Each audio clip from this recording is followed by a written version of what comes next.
నేనెప్పుడు చెప్తా ఉంటా కదా, seasonal vegetables and seasonal fruits మనకి చాలా ఇంపార్టెంట్.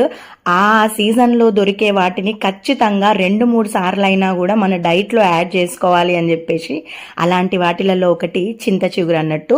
ఈ మధ్యకాలంలో ఊర్లల్లో వాళ్ళకి ఫ్రీగా దొరికినా కూడా తింటలేరు అన్నట్టు షానికొచ్చేసిర్రు అందరూ. కానీ ఈ చింత చిగురు ఇప్పుడు హైదరాబాద్లో 500 to 700 per kg అయితే ఉందన్నట్టు. చాలా బెనిఫిట్స్ అయితే ఉంటాయి. పోతే పోయినాయో 100 రూపాయలు 100 గ్రాములు అయితే తెచ్చు. చింత చిగురు లివర్ ని డీటాక్స్ చేయడానికి, యూరినరీ ఇన్ఫెక్షన్స్ ని తగ్గించడానికి, అట్లనే జాండీస్ ని కూడా తగ్గించడానికి చాలా బాగా హెల్ప్ చేస్తుంది అనమాట. ఎస్పెషల్లీ చిన్న పిల్లలకి కడుపులో నులిపురుగులు అని చెప్పేసి వస్తుంటాయి కదా, వాటిని ప్రివెంట్ చేయడానికి కూడా చింతాకు బాగా హెల్ప్ చేస్తుంది అన్నట్టు. సో ఈ సీజన్ అయిపోయే లోపు అట్లీస్ట్ ఒక 2-3 సార్లు అయినా తెచ్చుకొని తినడానికి ట్రై చేయండి. పప్పు పచ్చడి మీరు ఎట్లయినా చేసుకోండి. పిల్లలకు కూడా ఖచ్చితంగా పెట్టడానికి ట్రై చేయండి. చింతాకుని ఎక్కువసేపు అయితే కుక్ చేయొద్దు, 2 నిమిషాలు సరిపోతుంది.